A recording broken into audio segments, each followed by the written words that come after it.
الدرس الخامس، درس پنجم. کتاب، کتاب. کتب، کتابها.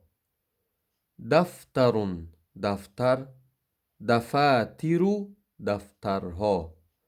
محفظة، سمکه. محافظ، سمکهها. قلم، قلم. اقلام، قلمها. ما، چیست؟ ما هذا، چیست این؟ لمن، از برای کی؟ للمعلم، از برای معلم. ما هذا، چیست این؟ هذا کتاب، این کتاب است. ما هذه، چیست این؟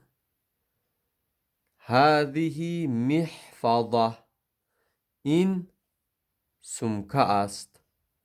هذا دفتر، این دفتر است. هذه دفاتر، اینها دفترها هستند.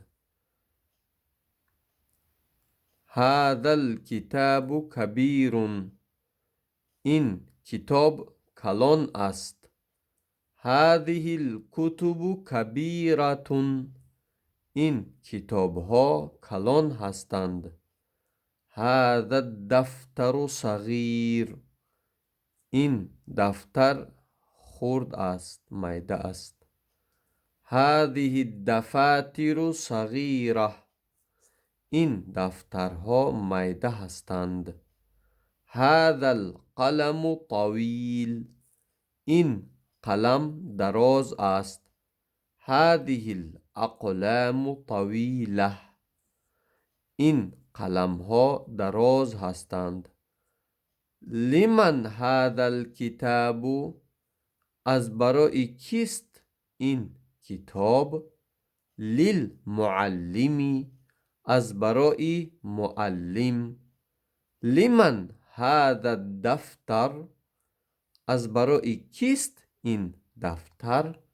للتلمیذ، از برای طلبه.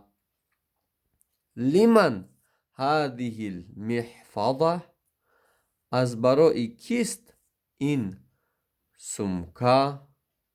للتلمیذة، از برای طلبه دختر است.